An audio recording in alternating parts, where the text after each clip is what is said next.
Assalamualaikum warahmatullahi wabarakatuh. Perkenalkan, nama saya Rashid Fahri dari kelas 12B. Pada kesempatan kali ini saya akan menjelaskan perihal materi pendidikan agama Islam kelas 12 bab 3 yang berjudul Munafik, keras hati, keras kepala, tak akan pernah maju. Oke, kita akan mulai yang pertama, yaitu sifat munafik. Jadi pengertian sifat munafik itu, yang pertama ada kata nifak. Nah, nifak ini adalah sikap perbuatan manusia yang selalu bermuka dua. Nah, menurut KBBI, nifak itu suatu upaya berpura-pura atau berpura-pura percaya. Nah, orang munafik ini yang memiliki sifat-sifat nifak ini.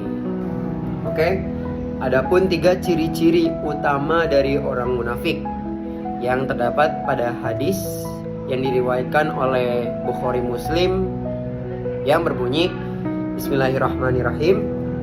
Qala Rasulullah sallallahu alaihi wasallam, ayatul munafiki salasun, idza haddasa kazaba, wa idza wa'ada akhlafa, wa idza tumina khona. Jadi tanda-tanda orang munafik itu ada 3. Apabila berkata ia berbohong, apabila berjanji ia mengingkari, dan apabila dipercaya ia mengkhianati. Oke, yang selanjutnya adalah bahaya sifat munafik. Yang pertama terhadap diri sendiri nih.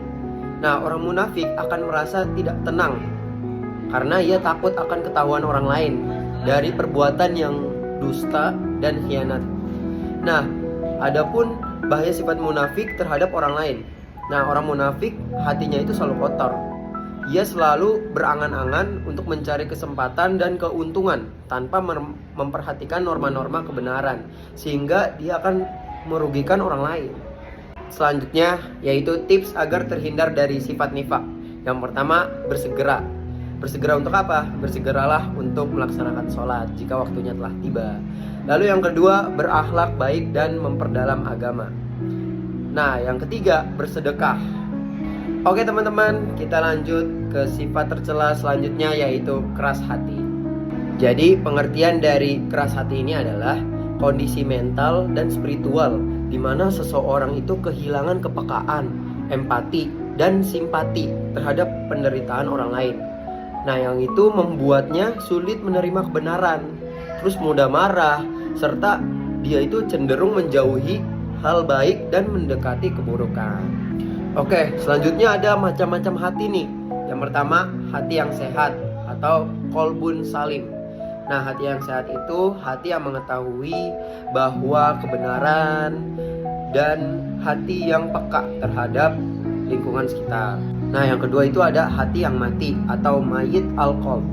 Nah, hati yang mati ini adalah hati yang dia ini tidak mengenal Tuhannya. Yang ketiga ada hati yang sakit atau marid al-qalbi. Nah, hati yang sakit ini adalah hati yang hidup tapi memiliki penyakit. Di dalamnya itu dia cinta sama Allah. Nah, tapi dia melakukan maksiat. Nah, itu hati yang sakit. Selanjutnya ada tanda-tanda hati yang keras.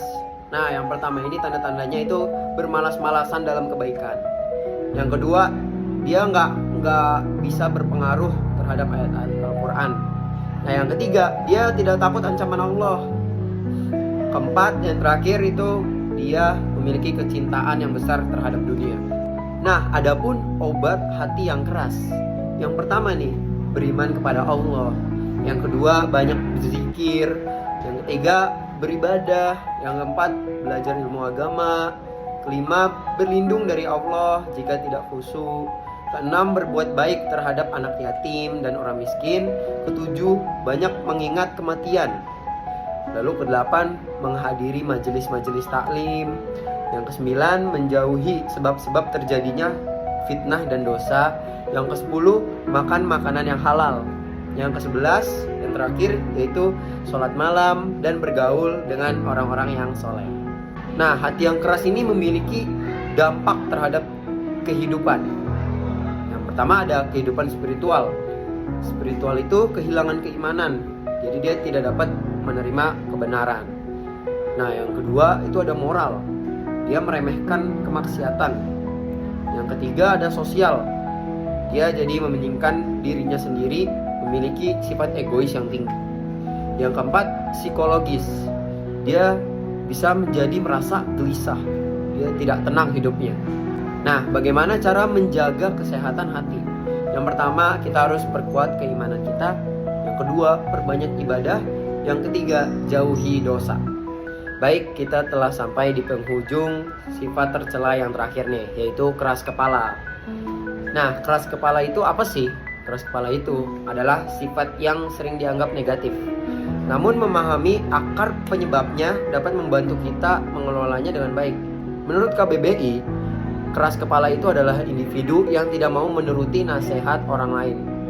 Secara psikologi, sikap seorang yang selalu menolak mengubah pendiriannya dan tidak mau berubah, dan orang lain tidak bisa memaksa dirinya.